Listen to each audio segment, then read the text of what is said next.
What's going on, everybody? Welcome back to Steelers Rewind here on Penn Live. The Pittsburgh Steelers knock off the Cincinnati Bengals and win this one 34-12. Dominant defensive performance really all around. Can you believe how dominant they were compared to the first time?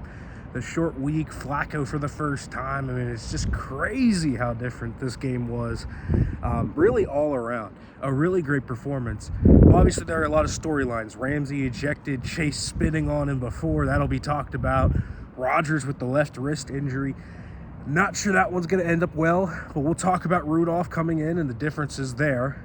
The biggest injury concern to me is what Jaylen Warren's going on with. He had an ankle injury. He kind of downplayed it, so it's probably a minor sprain, but can he play next week? I mean, that's going to be huge. He is the best weapon, in my opinion, on this Steelers offense. So we'll see. But let's talk about this game. Let's start with the defense, man. This defense balled out again.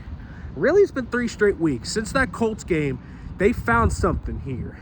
Moving Ramsey to safety, playing these 2 high shells. 29 out of 41 dropbacks, they were in split safety looks. They have found something here with Kyle Duggar, with Jalen Ramsey, moving Eccles into the slot, playing James Pierre today.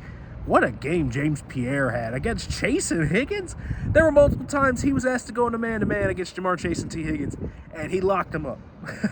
I mean, a breakout season for James Pierre is continuing to get better. We're talking about a guy playing his tail off. Really good game from Eccles. Really good Joey Porter Jr. game. This is 3 or 4 straight games now for Joey Porter Jr. He's stacking them.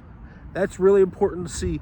You want to see that out of your second-year guys. And I think you're seeing some of the third-year guys really start to get things going.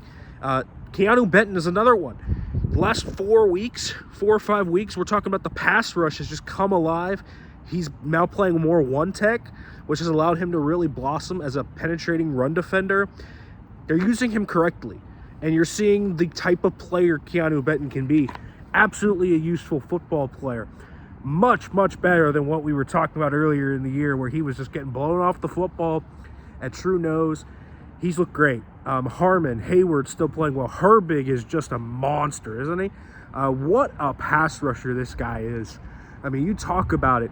His speed and burst off the line of scrimmage are second to none on this football team. Watt had a good game, too. He was getting under Mims. Forced the pick 6 to Duggar. Duggar and Ramsey both had really good games. There's not a lot of people on this defense you can say didn't have good games. They're doing a lot of cool stuff. The kind of 2 high stuff compared to the single high stuff, big difference for them. The stuff they're doing up front, sending blitzes from different areas, confusing quarterbacks, not keeping the same looks. They're sending it from different areas. They're doing different stunts. They're getting guys in different spots, even though they're lined up in the same spot. It's not allowing for static chipping. It's a lot of different things they're doing. And they're using 4-3 stuff because they're bringing in some of Malik Harrison along with Peyton Wilson, Patrick Queen. I thought Queen had a better game than he's had the last few weeks. Just a great all-around game. You really cannot, in my opinion, downplay any of it. James Pierre should start moving forward. There's no question to me about that. He should be the starting outside corner opposite of Joey Porter Jr. And you could figure out from there where Asante Samuel Jr. fills in. Slay, to me, just does not. He's not better than James Pierre. Eccles in the slot might be the one thing. I think he's good, but I also think there's matchups like the Ladd McConkey matchup last week where he's not going to match up super well against those really quick route runner types. And maybe a guy like Asante Samuel Jr. who has not played slot in a long time, maybe you could train him there and get him in there. But either way, they're incredibly deep at corner now. And I think that helps a lot. The safety room feels a lot better too.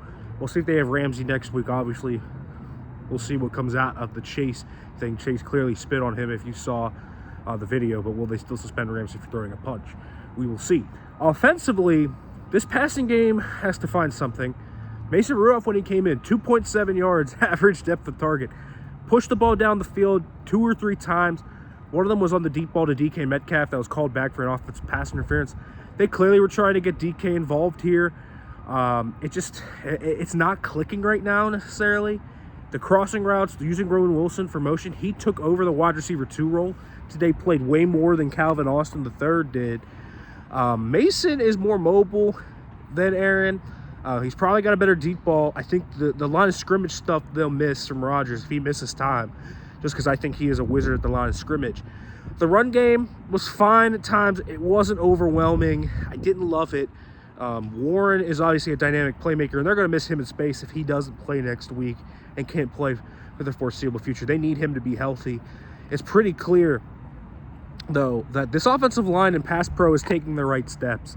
A lot of the pressure that they gave up was more of Rodgers holding on to the ball, drifting into pressure. I think Broderick has struggled at times this year. I didn't think this was a bad Broderick game by any means. In fact, I thought he fought out there to make sure he kept playing. He had a foot issue at one point, the groin he came in with. Sayamalo battled through his pec. I thought that left side played admirably in this game. Darnell Washington, what can you say? The tank job that he did before the half, just running through 3 Bengals defenders. Impressive stuff from him. I do think Roman is continuing to take the right steps. The run game is fine. They're not dominant. They're fine. They're solid. But you need a better passing game to win in this league against top teams. That'll be something. Can they get a vertical passing game going? I don't think it's the quick stuff. I think they have a quick game. But when you don't have a vertical passing game, it really hurts your ability to attack underneath because teams are just going to umbrella that attack downhill. So can they get a vertical passing game going? I'm not sure they have the pieces to do it. We will see if they do. If Rodgers is playing, he's really struggled accuracy-wise there. If Rudolph is playing, do they have the receivers to get open? Still a looming concern of mine. Special teams today, pristine. Waitman, great job. Boz, as usual. Jabril Peppers was an absolute menace today. They got to figure out the return situation. Keyshawn Williams is hurt now with the concussion. Is Calvin the best punt returner? Who do they want on kick returns? Is Gainwell the guy for the job there? It's a big question to figure out. But really, really positive all the way around. I think the biggest thing is, can you get a downfield passing attack going? Most of their yardage were after the catch today. If they can get something going downfield in the intermediate part of the field, the deep part of the field, that'll go a long way towards diversifying this offense and making it a more legit, sustainable group. All right, folks, make sure to like, comment, subscribe, turn on the notification bell for more, and thanks for watching.